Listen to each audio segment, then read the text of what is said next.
Hello, everyone, and welcome to the Happiness Index podcast. My name is Matt Thielen, and this is an emotional podcast for me because I'm going to be handing over the podcast to Stefan Torvquist. Did I pronounce your surname correctly, Stefan?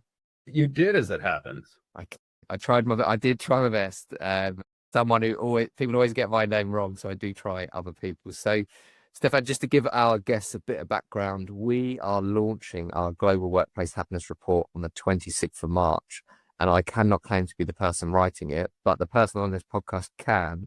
So, Stefan, if you could introduce yourself, and then we'll tell the guests, the listeners, a little bit about what we're up to. Sounds good. Well, hello. Thank you for having me, and temporarily for handing over the host chair. It is temporary. I want to assure everyone. Over the next couple of months, we'll be releasing podcasts that I'm recording with the various experts, the academics who are contributing to the Global Workplace Happiness Report. My role is as sort of primary writer and as the editor, confidant of all of those contributors. My background is as a researcher in the business world. Usually, I'm studying technology and its effects on one market or another, consumer behavior, that sort of thing. So, the closest part of my experience that runs to this project is, for a while, I was product managing and creating learning content. And in the course of that, did quite a bit of research into how the difference between a learning mindset and a closed mindset, the contributions of workplace learning to creativity, innovation, skills building. And it's wonderful to be back in this world. Thanks. Stefan, tell us the question that we always ask everyone, and now you're going to be asking everyone. I feel like I'm handing over my baby. And I have to ask you, tell our listeners what makes you happy, Stefan.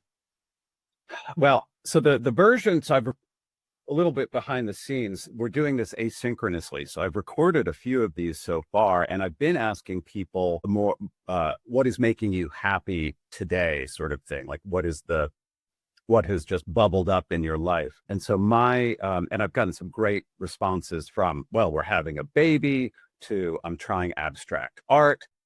My answer is, and you can see in the background a tiny little electronic drum kit, which I bought as a well-being tool immediately after the American election last year. And so I finally am progressing out of just bashing on it to both taking lessons and playing with a bunch of other geezers who can't play very well. So right now, that's making me very happy.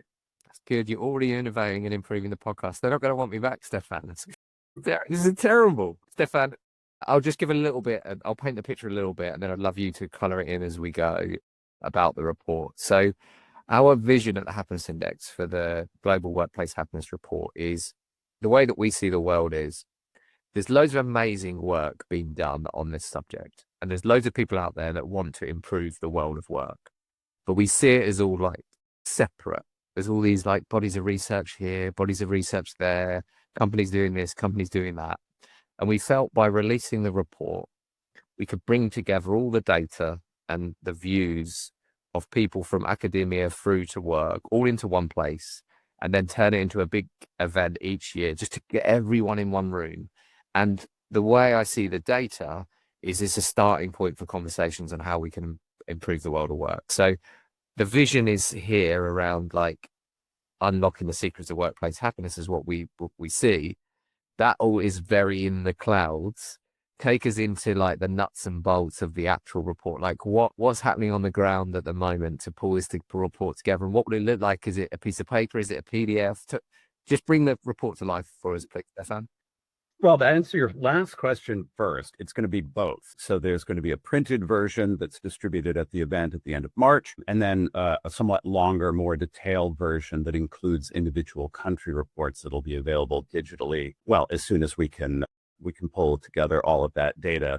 Folks on your team, Matt, are working pretty much constantly, as far as I can tell, to work through what is an absolutely massive data store.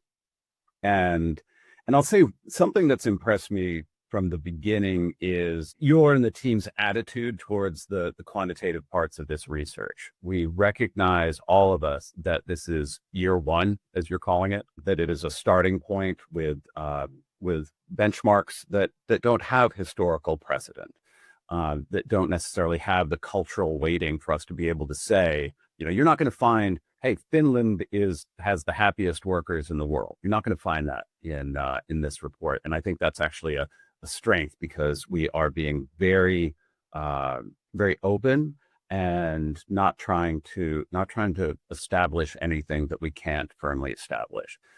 So that's an exciting difference from some research projects where people are thinking about the press release and not so much about the research. And so the involvement of the experts that are contributing is really valuable, and for me, just a fantastic learning experience. I'm getting both written and and interview content from these folks that ranges from looking at the effect of AI, or the potential effect of AI on workplace happiness, a historical look at well-being research from Mark Fabian. I think we'll probably start the podcast series there, and experts in each one of the different neuroscientific lenses through which the happiness index looks at workplace well-being. So we've got really incisive essays and interviews about freedom, acknowledgement, and all of those different lenses.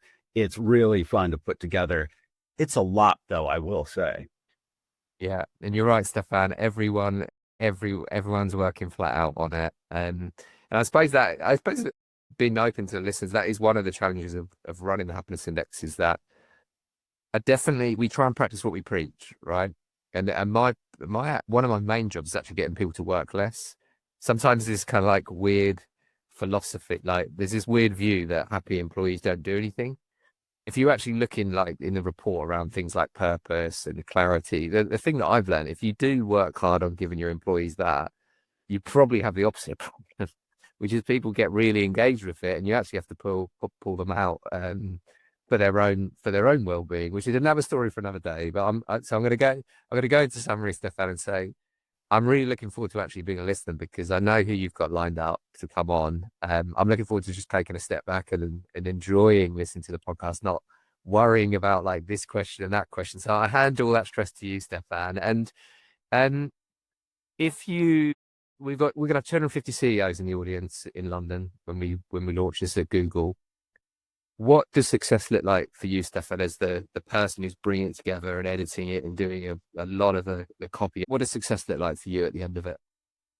Well, when it comes to business leaders, and perhaps I have a more cynical American view than you enjoy over there, it's for them to take away this essential message that workplace well-being is not a peacetime activity, that if you're going to prepare for chaos, which is essentially the state of virtually every market today, the best thing that you can do, the greatest return you're going to get, is on happiness.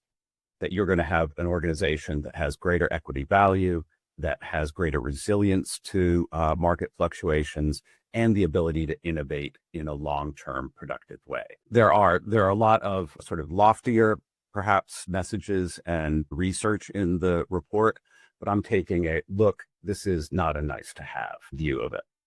I love that, Stefan. Look after my baby. I'll be back at the end of the research interviews, and perhaps we can do a longer episode where we can just sort of review some of the highlights and lowlights and the things that we've learned. So, Stefan, enjoy, and I look forward to collaborating and seeing you in London on the 26th of March. I'm looking forward to it too. Thanks for handing over your baby, Matt.